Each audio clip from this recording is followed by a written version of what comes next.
There's no glasses on the bed, maybe? On the counter? Maybe they're out here somewhere.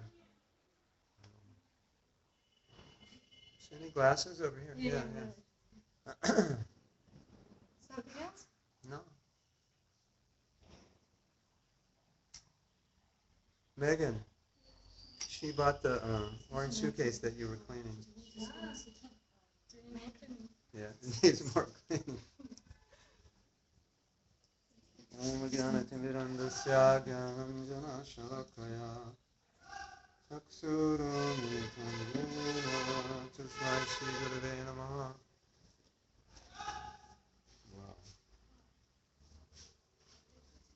Sri Chaitanya Manobishtam Stapitam Yena Bhutale Ayam Rupa Gadamayam Daratisha Padantikam. I forgot where we left off, to tell you the truth.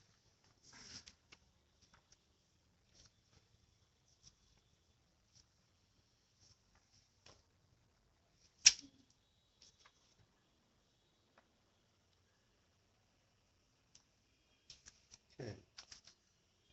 So this discussion is based on the following verse. Did you?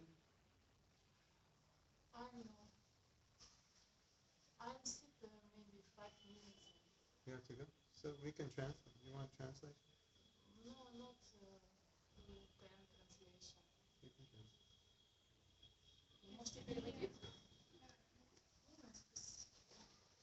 Why don't you sit over? Why don't you sit over there? It's better. So this is from the Srimad Bhagavatam, 10th canto, 9th chapter, text 6.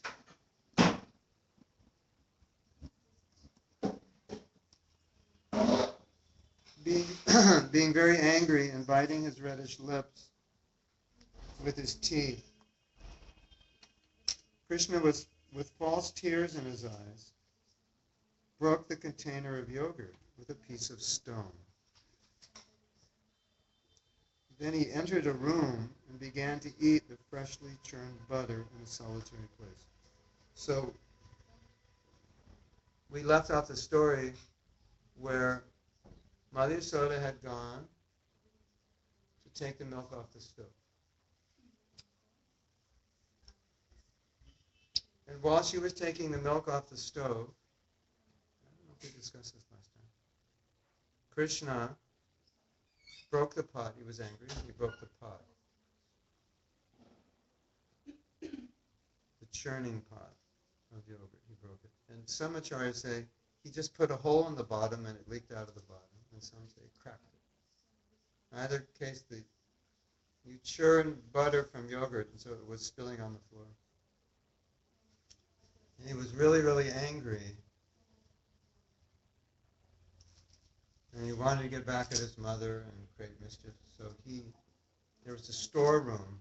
But the storeroom was locked, and in the storeroom there's yogurt and there's butter, ghee, milk like that, in pots. And they hang the pots so the kids don't get them. And they stay fresh in the pots and cool. So while she was taking the milk off the stove, and this is interesting, because it took him about 10 minutes to get the key, go into the storeroom, open the door to the storeroom, go in the storeroom, get the butter, then come back, start eating it and feeding to the monkeys. It took a while. But according to the story, all Mother Yasoda did was take the milk off the stove, and then there was some that spilled, and wash it up, which would take about a minute, right, at the most. But it was actually 10 minutes. So Yoga Maya arranged that it would take her 10 minutes. And she didn't know it was 10 minutes. She thought it was a minute. But Krishna couldn't have done all that in 1 minute. So it's like this relative time was going on. Interesting, right? So,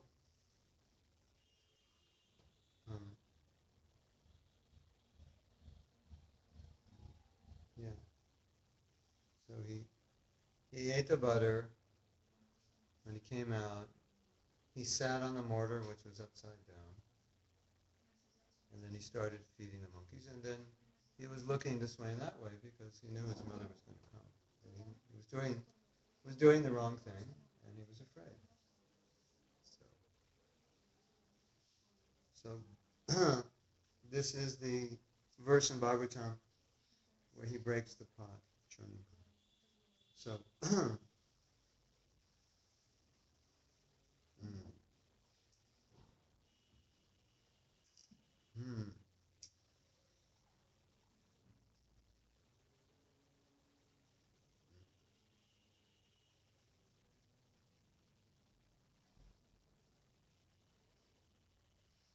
only because it pleased him would Mother Yasoda let Krishna herd calves in the forest.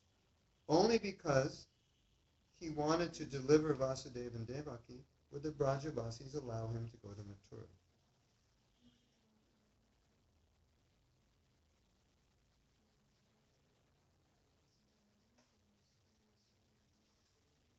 In other words, Mother Yasoda knew he likes calves, so it would please him. Let him take care of the calves. And he wanted to go to Mathura. Nobody wanted him to go, but they knew it would please him, so they let him go. And he wanted to go to Dwarka because then he could have aristocratic girls rather than village girls. And because it would please Krishna, they let him do it.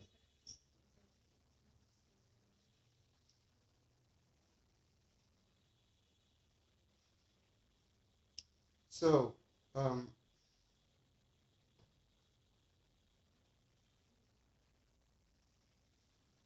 it says here, this seems kind of like a painful separation, but they were just doing that to please Krishna. And that this is talking about, it's going to be talking about separation now, because now Krishna and Yasoda are separated. And the separation actually was increasing the love. Right? When you're separated with someone, then your love increases. So the separation is increasing the love.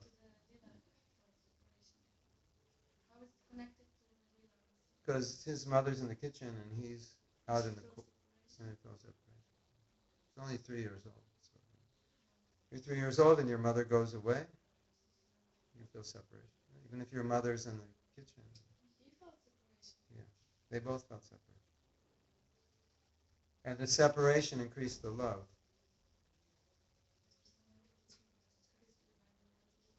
And it was the love that he was feeling for Yasoda that curbed his anger, because he was very angry.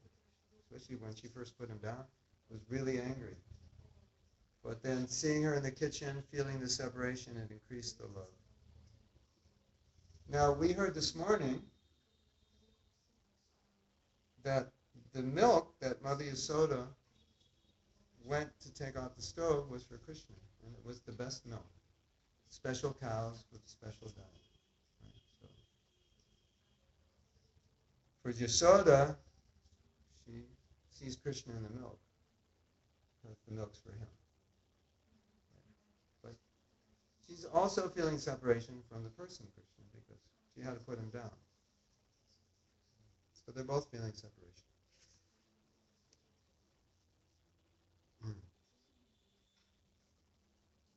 And so we understand something about separation, that it appears to be like poison. It appears to be burning externally. It looks very painful, but internally it's very sweet. And one example is given.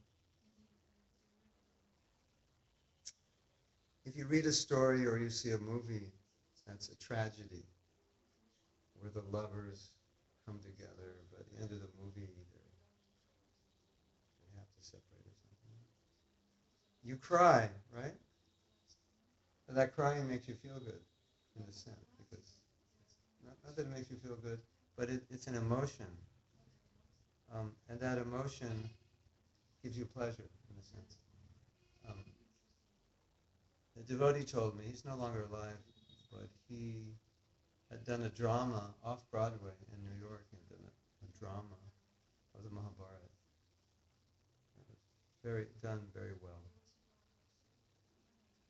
And he said a man came up to him after the performance and congratulated him. And he said, "You made me cry. Thank you. You made me cry." Isn't that interesting? So the separation is something like that. It's like that negative emotion becomes positive. So it's actually very sweet, although externally it's very painful. That's the idea. So that's what's going on now. Krishna's angry, but the separation, he's feeling Mother Yasoda's love, so there's a sweetness there. But externally he's angry for the Leela. Right? Because the Leela requires anger. But so you see what's going on externally, and then you hear from the acharyas what's going on internally, what everybody's feeling. Because how will you know what Krishna's feeling? You have to know from someone who knows what Krishna's feeling.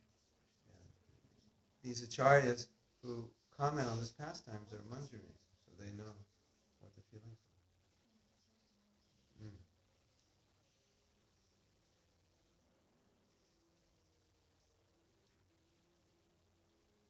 So it's said, like sometimes, it's said when Krishna finally returned to Vrindavan, like 93 years later, or however long it was, he saw Radharani was lying down. It looked like she was dying in separation. That's what it looked like externally. But internally, it's said to be the highest bliss. Separation. Unprecedented, even higher than meeting. But it's also said that separation increases the bliss of meeting, right? So it's sweet when you're separated. And when you come together, it's sweeter because you were separated, so you appreciate the sweetness. And then when you're together, you fear being separated, and that increases the sweetness. And then you go, and that increases sweetness. That's the science of rasa. And that explains this natural question that so many people have. Why would Krishna leave Vrindavan? And all the residents of Vrindavan are suffering. So why would he leave? Doesn't make any sense. Does it? Krishna, why didn't you go back? And then we hear that Krishna is thinking about the residents, and he's suffering in separation. He's suffering, and they're suffering. Why doesn't he go back? But there's a sweetness in separation. And then we've described before that Krishna was in Dwarka. He went to Kurukshetra for a lunar eclipse, do a pilgrimage there. Kurukshetra is a holy place. And Brajvasis thought, well, it's not too far, we can go meet Krishna. But Krishna was dressed in his royal clothing. He came with chariots and royal horses and soldiers. So he was in the role of a Kshatriya, surrounded by his ministers and these aristocratic women. So imagine, like, you were a friend of some, when you were kids, you were a friend, and then your friend becomes the President of the United States, and all your fun was just like playing baseball or soccer or whatever. That's how you remember one another. Or wrestling, whatever you did. And now you go to visit him as the President of the United States. It's like really awkward. And you say, why don't you come back home? You can stay at my house and then we can play baseball. It's something like that. And so while you're there with him, you're with him, but you're feeling separation because you're not with him in an environment where you can enjoy. Right? You understand? So Vrindavan is the environment. So they're there with Krishna, but they're not in Vrindavan. So they're with him, but they can't enjoy it because their rasa only works in Vrindavan, where there's no Godhead and there's no royalty. It's just their friend or their lover or their son. So therefore they were with Krishna, but separation was super intense. Right?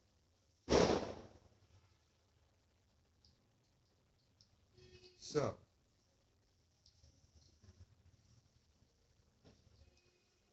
it says that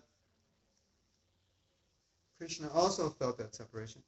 So Krishna would go out and herd the cows. And it looks like he's having fun, right? They're playing and throwing veil fruits, putting flowers in Krishna's mouth, telling him to open his mouth, close your eyes. You'll get a big surprise. And they put flour in his mouth and they laugh. And stealing his lunch because Jasoda's cooking was the best. And they're just playing. And joking with the gopis. And gopis carrying pots of yogurt and ghee and they come crack the pot and all spills on them. They're just having fun. But Krishna is, when he's doing this, he's feeling separation from his mother because he's away from home. Right?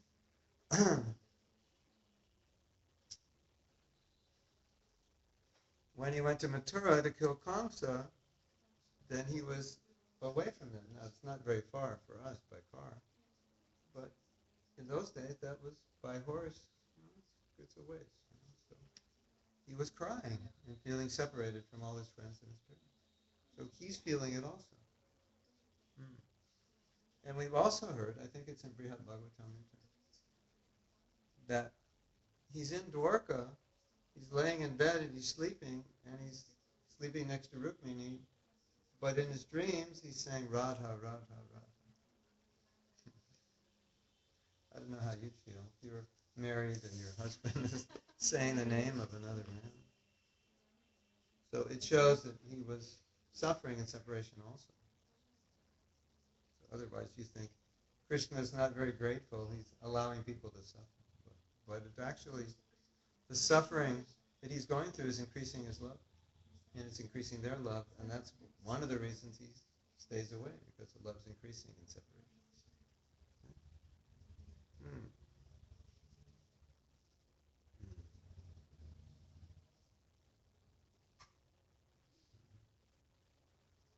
Yeah. So Krishna wondered, what is this mysterious poison that transforms into the sweetest bliss?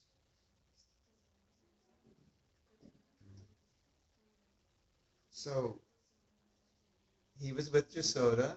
She was breastfeeding him. She put him down. She went into the kitchen. And now separation. So it was actually, he externally was angry, but it was increasing the bliss. Right? Yeah, it was. You don't believe it? Sure, I believe in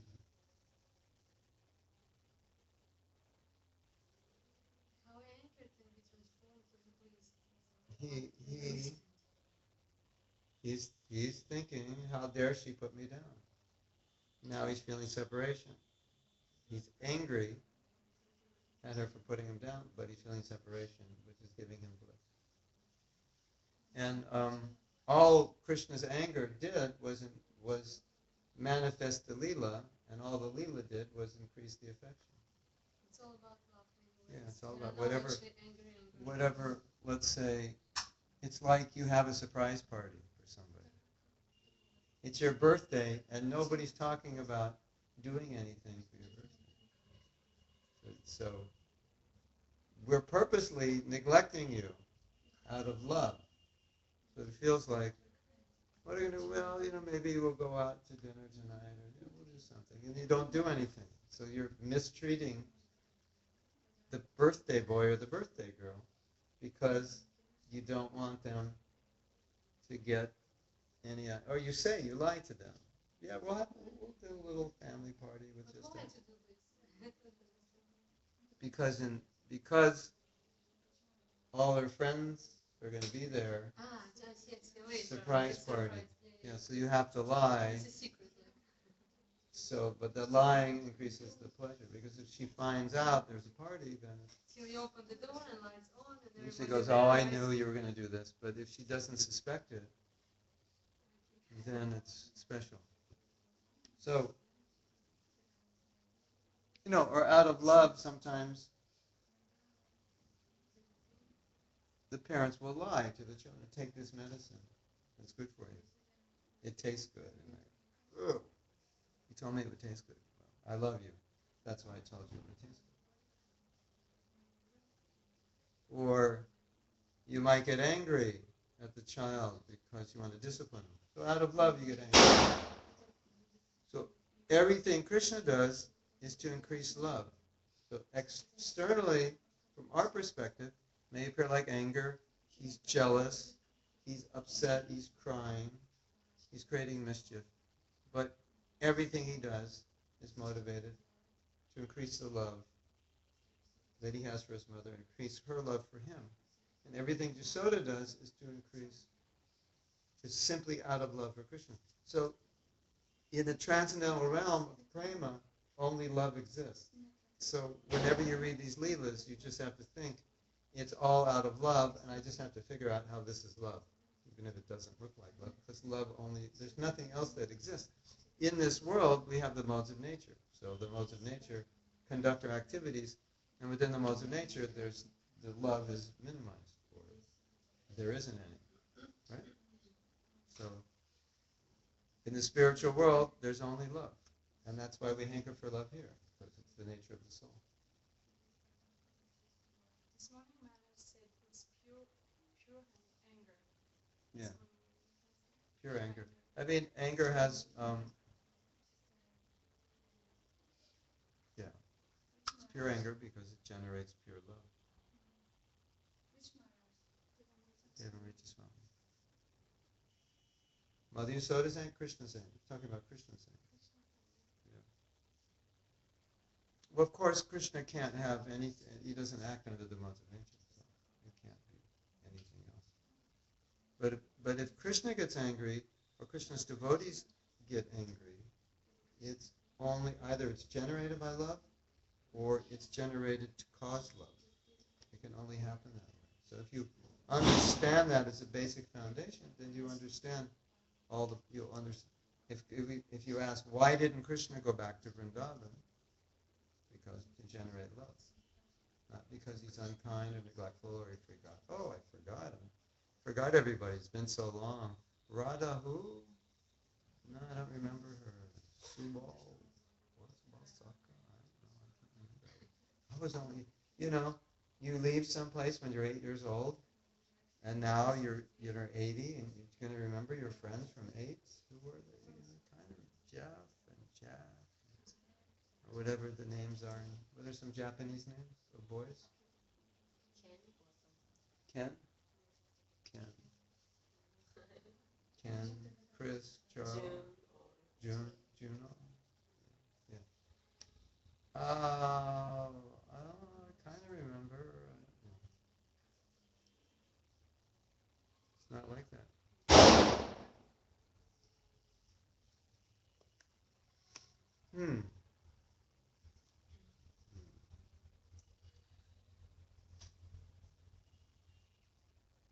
So Krishna was, he was angry, but he was actually enjoying simultaneously.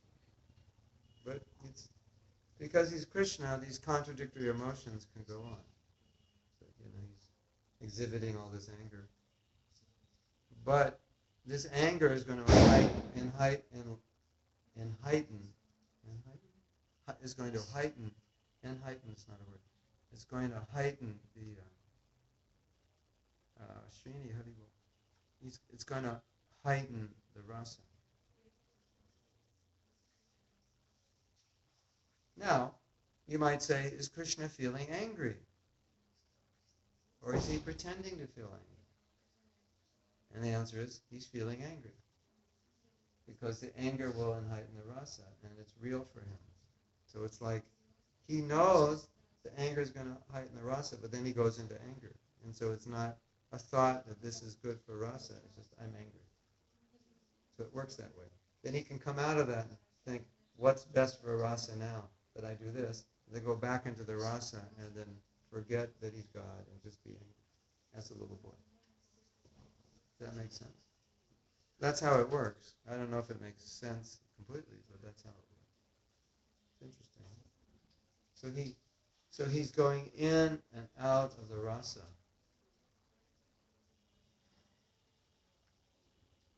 He's going in and out of it. Cognizant, forgetting, remembering. How do you go? Come. Forgetting, remembering. Come. He's Hare Krishna. He's remembering. English is okay? What? Italian. No capisco Italian. You want to translate?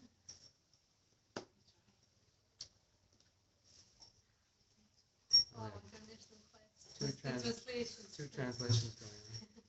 There was this Nara Hari, but I lost her.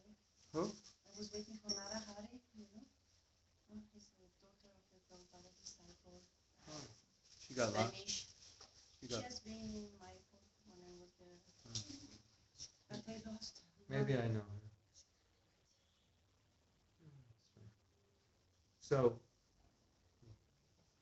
So Krishna's God. He knows everything. And if he wants, he can forget everything. He can forget that he's God. If that helps the relationship with his devotees, he'll forget he's God. And he'll just act like a little boy. And he'll get angry. If that helps. And so that's what he does. And then he goes out of that role, figures out the next best move that will increase the love between him and his mother. And then he goes back into that role and forgets that he's God. So it just keeps going in and out of that role. Right? Let's say I'm the President of the United States. I could probably do a better job than the candidates running now. So, and I have a relationship with you as a friend. So we're going somewhere, we're telling jokes. Then I get a call, and I have to go out of my role as your friend into the role of the president because the embassy in Nicaragua just blew up. So now I'm on the phone, what do we do? Now I'm the president. And then that's resolved, and then I go back in my role as your friend. And we exchange rasa. Something like that with Krishna. But when Krishna goes out of his role, it's only to figure out how to make his next move to increase the love of his devotees. So when we hear that some devotee has a difficulty, and somebody says, so why Krishna sent these difficulties for this great devotee? Yeah. So then it's the same thing, yes. Difficulties for us, if taken properly, will increase love.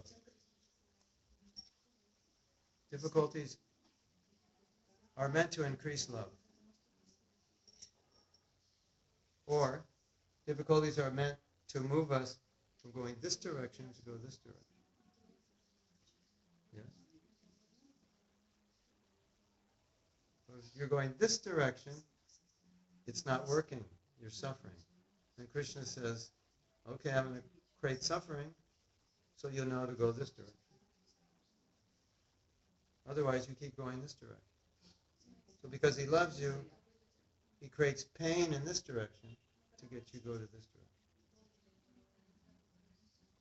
If you were smart, you'd go this direction. But now, by suffering this direction, you become smart, so tomorrow you go this direction. And the rest of your life, you go this direction. So it's love. And the suffering that was created by going this direction was created by us. Because we decided to go this direction. Correct? Yeah. That makes sense? Kind of some great devotee get cancer and dying. Yeah. And a lot of devotees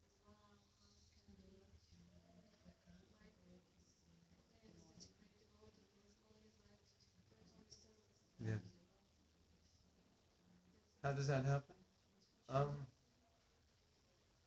But if you talk to that devotee, you ask him, what's your realization? And that devotee may have many realizations, how it was helping him. You know, I always think, I don't know if you ever had this thought, but sometimes life is bad. Or all the time it's bad. For some people it's always bad. And sometimes you think, I wish I could just go back to Godhead because life is bad. It's kind of a transcendental suicidal tendency, but with a positive outcome. Not that I would kill myself, but I want to go back to Godhead. Right? So, I don't like to think that way. Because I think if I think that way, Krishna's going to say, okay, well, there's cancer, there's heart disease, you know, a train can crash, a plane, you know.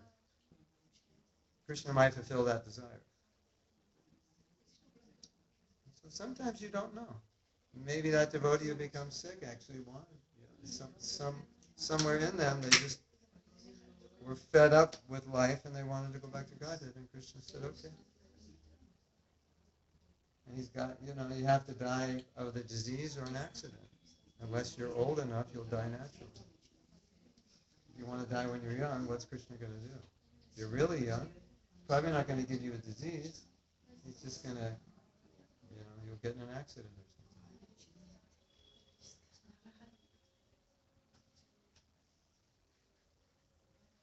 something. Welcome. Come. Oh, she's the one you lost. Yeah, we can sit. Here.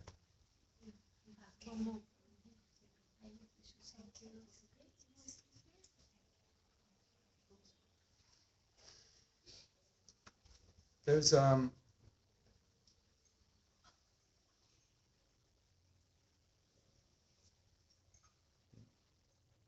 universal concept that everything that happens out of love.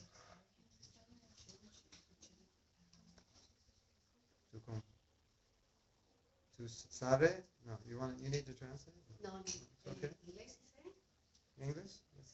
Spanish for me? No. No es posible. Mucho. Es posible. Para usted. Inglés es posible. Yeah, okay. Or if you like Italian translation, you can get Italian translation. Or Russian. You have your choice. English, Italian, or Russian. So one concept is the concept of Krishna only gives love. So whatever happens is love. Of course, it doesn't always look like love externally. And Krishna's angry at his mother. It doesn't look like love either. Looks like he's just angry.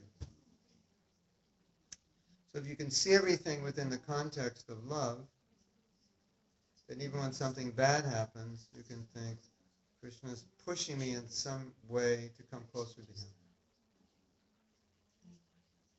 So we have a question for you. When do you think of Krishna more? When you're in happiness or distress?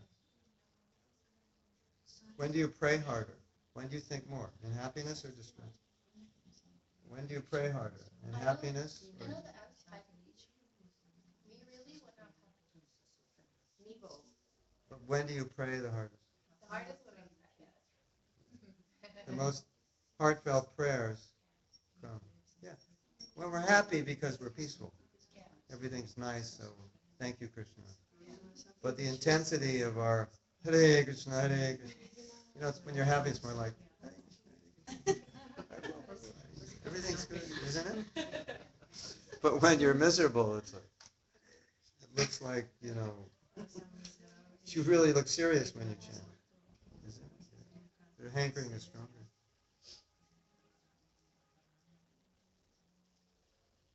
So that's why sometimes Krishna may put a devotee in distress to increase that prayer increase some realization. Right? Yes? So if we're in the right consciousness, then we'll think, I must need this. That's why Krishna's doing this. It's not like, Krishna's thinking, okay, I'm God. I can make anybody suffer. Let's roll the dice and see who we're going to make suffer today. It's not, he doesn't like to see people suffer, which is a hard concept, especially for atheists, because if he doesn't like to see people suffer, it doesn't make sense, because there's so much suffering. And also, other people's suffering helps us, because it reminds us of the nature of the world. Right? Like, you might think you're happy, but when you walk out on the street, you know the world doesn't look like the greatest place, does it? I mean, if you walk in Beverly Hills, it looks good. Every blade of grass at the right height, the right color, it's in the right place. I used to work in Beverly Hills, and I lived a couple miles from Beverly Hills. So I spent a lot of time there. I can tell you everything you want to know about Beverly Hills. And in Beverly Hills, you forget there's birth, old age, disease, and death. You just think things are good. Right? Now, a pure devotee in Beverly Hills doesn't see it that way. He's not bothered by it. So Krishna doesn't have to cause him suffering. But if you live in Beverly Hills, you think everything is good. But when you drive out of Beverly Hills into a neighborhood in LA called Watts, which is a black neighborhood, or East Los Angeles, which is kind of a dangerous place, you become aware that life isn't as good as you thought. But that helps. Right? So even if your life is good, you'll be reminded that it's not good by seeing the nature of the world and the suffering of others.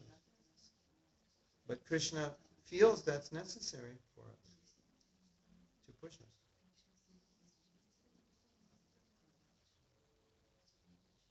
I don't know if you ever had that experience.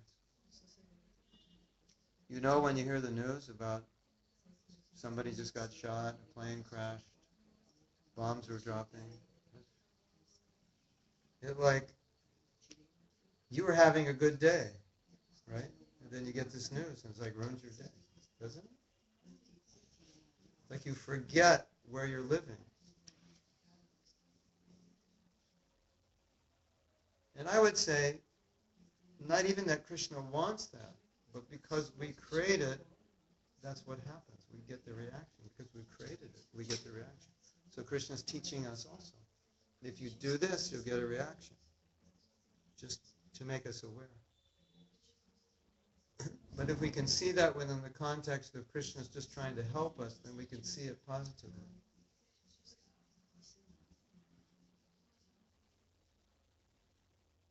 That's the best way to see it. When it doesn't seem like love, you ask yourself the question, how is this love? I'm really miserable right now. How is this love? And in that misery, your rounds just got about 10 times better. But then you understand Krishna was helping you. And you might pray to Krishna. Like a lot of devotees pray, please help me chant better rounds. But then Krishna might do something in your life.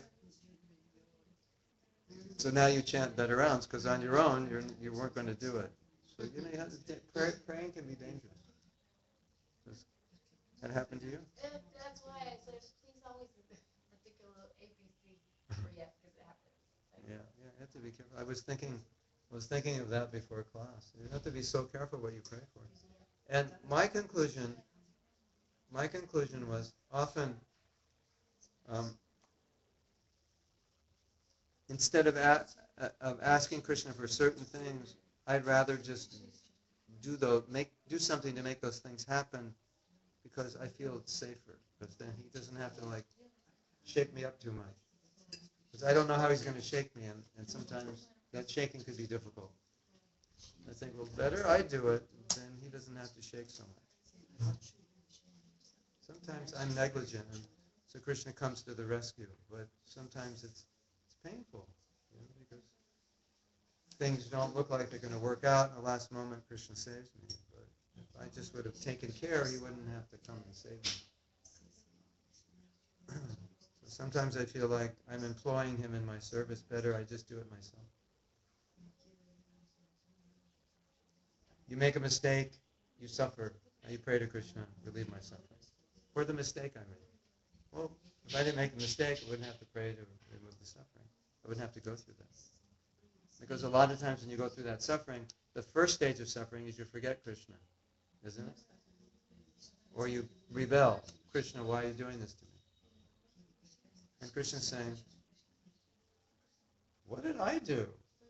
You did it yourself. But we think he did it. Well, I'm a devotee. I shouldn't suffer like this. Why did you let me get sick? Well, what did you eat for the last 10 years? Well, white bread, candy, and ice cream, basically. Oh, well, then Krishna says, well, that's why you're sick. And we're saying, no, but it's your fault. No, we can't say that. Right? I mean, we can try to say it, but it's not right. It's not true. We can try to say it, but it's not true. Yeah. Hmm.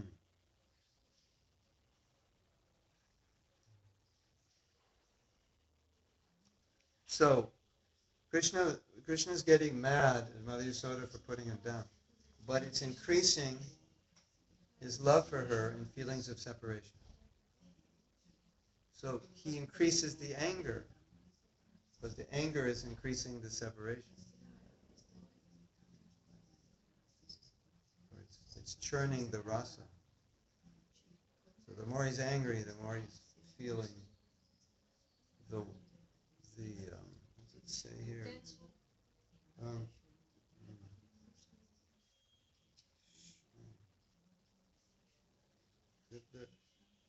in other words, he's becoming angry because he's separated from his mother. And the more he thinks about being separated, the more angry he becomes. But the more he thinks about separated, the more he feels separation, and that increases his love. So what is increasing his love is also making him angry. The separation. My mother put me down and left me. I'm separated. This makes me angry. And when you're angry, you think about the person who made you angry, right? The more he's angry, the more he's thinking that Mother Yasoda is away. And the more he's thinking that Mother Yasoda is away, the more he's feeling love for her in separation. Does that make sense? So the anger is increasing the separation. Yes? Psychology of God. This is a class, and this whole Leela is a class in the psychology of God. How does God think? Right?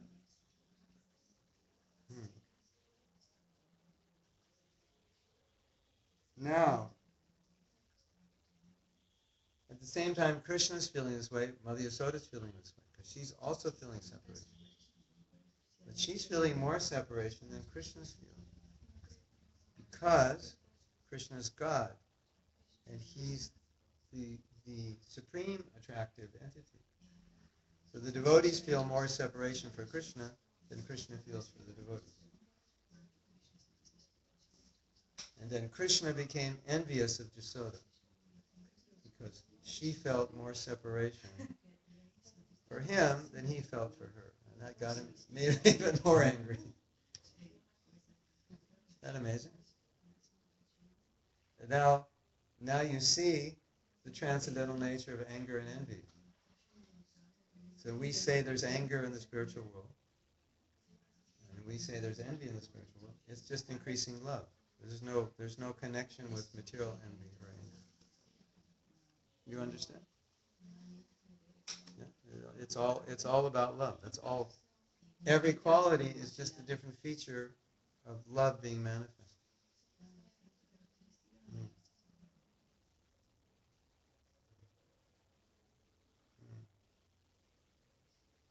Mm. Mm.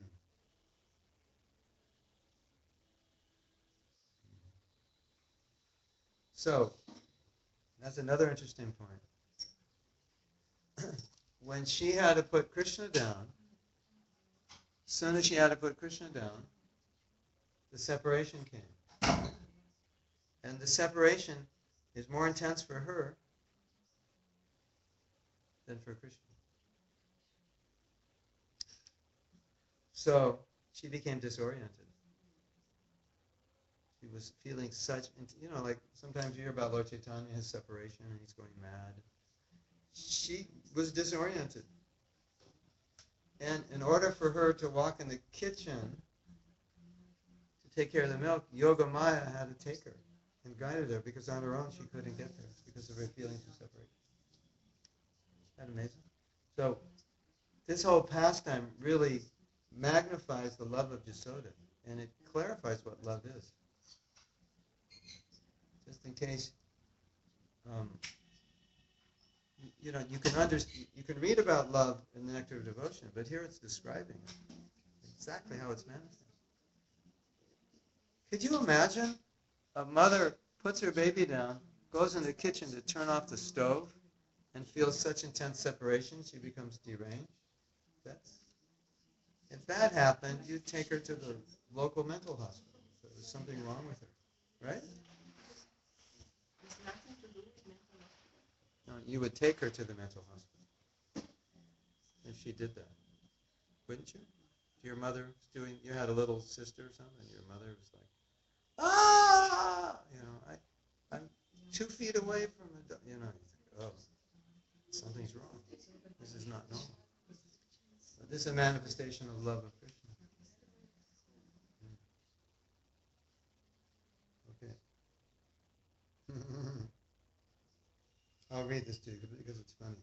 Knowing that his mother's bliss exceeded his own, Krishna felt further deprived. Deprived of the milk. Now, deprived of the bliss she has. Injustice! Krishna is saying. Injustice. This is an injustice.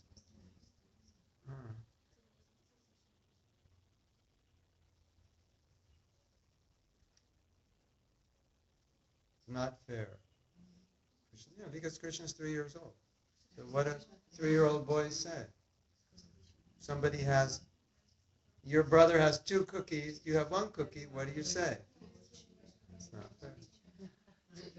Right? So Mother Yasoda has more bliss? It's not fair. So it made him more angry.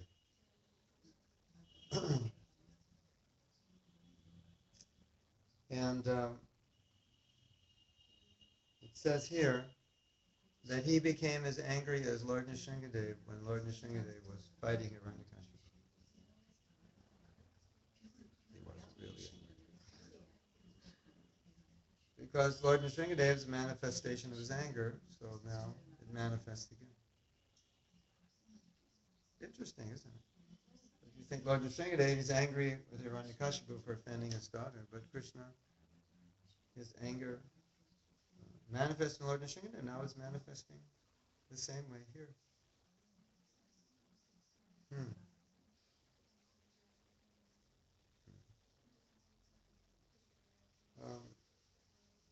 Okay, so this is what he did. His hands clenched and unclenched. His chest heaved with rapid breathing. His black complexion became tinged with red. So red with anger, right? 3 years old. As angry as Lord Nrsingadev. Amazing. Eyes reddish. Eyebrows flirting. And lips trembling. Krishna glared in the direction of the kitchen, bit his lower lip, and vowed, I will get revenge. Wow.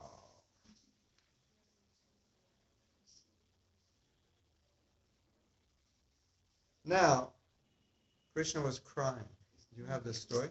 Krishna was crying, rubbing his eyes, the mascara was coming down. A couple different times he was crying. He's crying now. And then when Mother came with the stick, he was also crying. And some people say the tears were false. But one of the acharyas says he was alone crying. And if the tears are false, you make false tears to show people I'm upset, but there was nobody to show. Because he was alone. There was nobody around, no cowherd boys, no gopis, nobody. He was just alone. So he said they weren't false tears, they were real because he had no reason to show false tears because there was nobody to show them to. Now what other acharyas say is he was crying, but in order to really make his point, when he comes to Yasoda, he cried even more. And the example they give, he cried more. He was already crying, but he made more tears. Actually, I was reading today something amazing. We'll skip ahead for a minute. Just talking about tears. Krishna is the origin of water, right? So when he cries, he can cry oceans. So when he was being bound by Mother Yasoda, or just before when she had the stick, he started crying. And it was making a pond on the ground of tears because he's a source of water, so he can make as many tears as he wanted. And Mother Yasoda looks down and she sees a pond. Like, so she's putting this together. This pond is coming from his eyes. But right then, Yogamaya thinks if she understands the pond's coming from his eyes, she'll understand he's God and it'll ruin the Leela. So she dried the pond up. And she prevented him from crying so much. Because as God, he could cry an ocean. Isn't that interesting? So you see how this Leela is working, that Yogamaya, sometimes he has to come and stop something because Krishna's godhood starts to become revealed and it's going to ruin the pastime. So she stops it. She just covers it. Isn't that interesting? Because the whole thing is about love. Right? It's like we have the surprise party for you, but if I sense that you're starting to figure it out, I have to do something. Just like, hey, let's go outside. As soon as you're starting to, what's that I saw? Some wrapping paper. Let's go outside. I want you. So that's what Yogamaya does. Covers the godhood. So sometimes his godhood slips out, and then has to be covered. But another example is given by one of the acharyas. It said, sometimes a mother might feign that she's really tired because she wants to get help from the husband or the children to clean the house. But in the example, it said, sometimes she is tired, but she feigns or fakes that she's more tired, so she'll get the help. So it's that Krishna was crying, but in some of the pastimes, he faked tears to get sympathy. Not here, because there was no one to get sympathy. But in other parts of the pastimes, he faked it. But it didn't mean that they were completely fake. It just he added more. So sometimes it said false tears. Mm.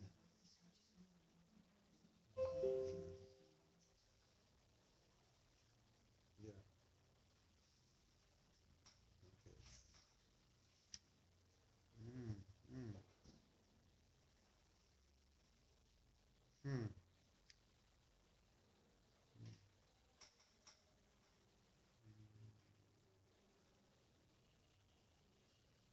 Mm.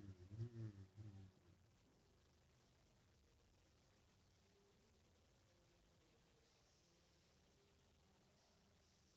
Okay. So now comes a time when Krishna is going to break the turning point. As you remember,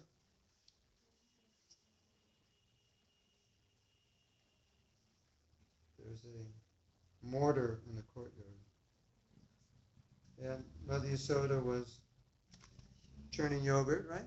Right before she fed Krishna. She was churning over it, and then Krishna grabbed onto the churning rod, said, "Stop, feed me." She put him down. So that means it was right there in the courtyard, right? So now, Mother Yasoda's gone. What does Krishna do? He's still angry. Hmm. So, if you're really angry, like Krishna was, like Lord Nrsingadeva, anger, his immediate instinct was he was looking around for something to break. He was so angry, I'm just going to break something. Get back at Yasoda. Like, if you make me angry and I find your brand new Mac computer, I'll take it and throw it against the wall. And I was like, don't get me angry.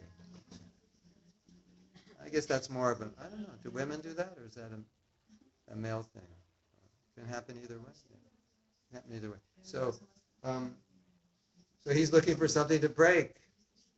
So he sees the pot, the churning pot. Right? So he grabs it. That's described here. He really wasn't trying to hurt his mother, but he was impelled, the anger was impelled by ecstasy. So why would